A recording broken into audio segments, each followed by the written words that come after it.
Hi, I'm Rose. And I'm Kate, and we're here from the House of Design to show you how to make a beautiful yet inexpensive chair tie. We're going to start with this fabric. It's 108 inches long, 45 inches wide, and comes in this package completely wrinkled. So you're going to start with wanting to iron it.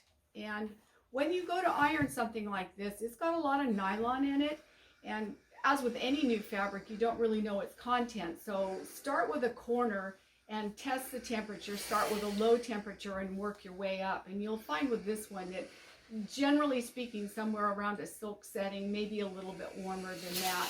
Otherwise, you'll put a huge melt mark in it. So taking the fabric and completely ironing all the wrinkles out of it. It doesn't have to be perfect. So we've got this looking like that. We're now going to take this fabric and fold it in half, Rose. Okay.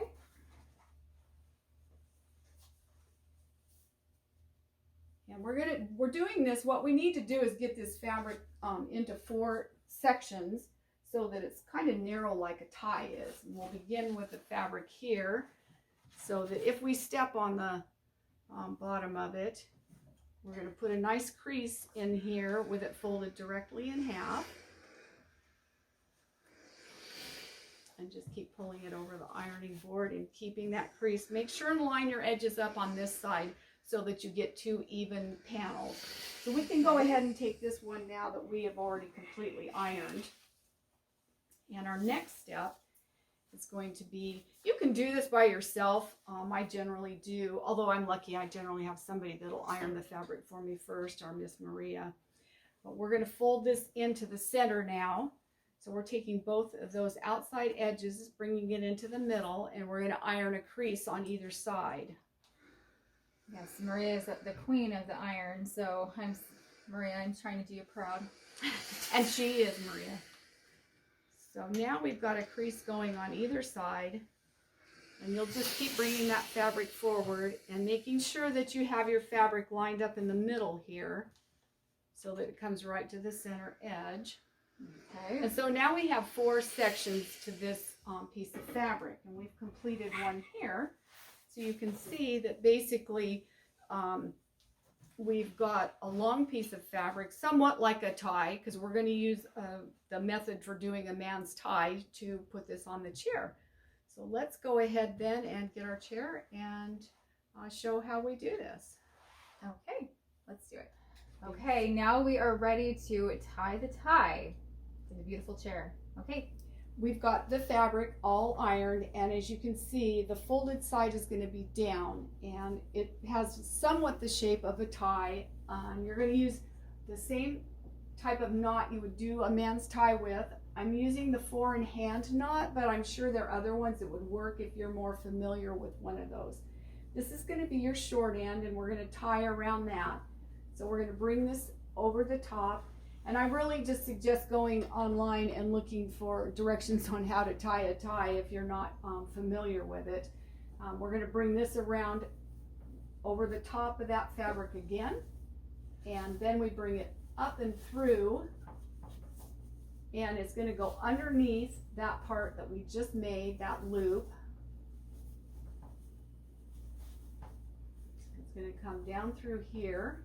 And did you say this was a 4-in-hand? Yes. Okay. My granddad taught me to tie a Windsor knot, but there's not enough fabric for that knot on this one. So now we've pulled that all the way through, and this part will slip once we tighten this up.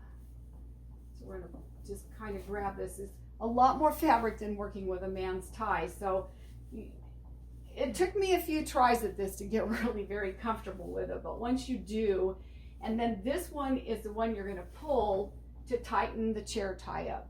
So actually you have the ability to make these ahead of time. We do a lot of these for functions, and you don't know for certain what kind of chair they're going to use, what the back's going to be like. So this actually would allow us, if we wanted to bring it up, we could put it over the top of the corners here. And then you can always pull that again and tighten it if you need to, or loosen it, either way. And it gives you this wonderful just little kind of fluff on the back of the chair. You can also do the same thing And instead of putting the creases in it, you can just leave it loose and do it that way, which gives you more of a fluffy type of chair tie. The only difficulty with that is you've got a lot more fabric. It's kind of thick and fluffy and a little bit harder to get a hold of. But that gives you another look too. So it's a great way to dress up a table for events or your home, your dining table. This would be beautiful for Easter. The burgundy color works really well transitional for fall into Christmas. We have many color options to work from, but again, very inexpensive to create.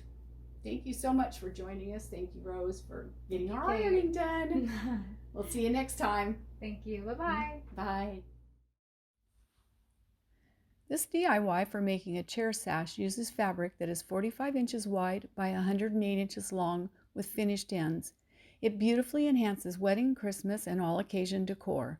Reusable, it can be washed, which will remove some of the sizing, making it easier to drape. It comes out of the dryer almost wrinkle-free and can also be stripped, allowing the edges to be fringed for applications needing a narrower piece. Once you start working with it, I'm sure you'll find many other ways to use this beautiful fabric.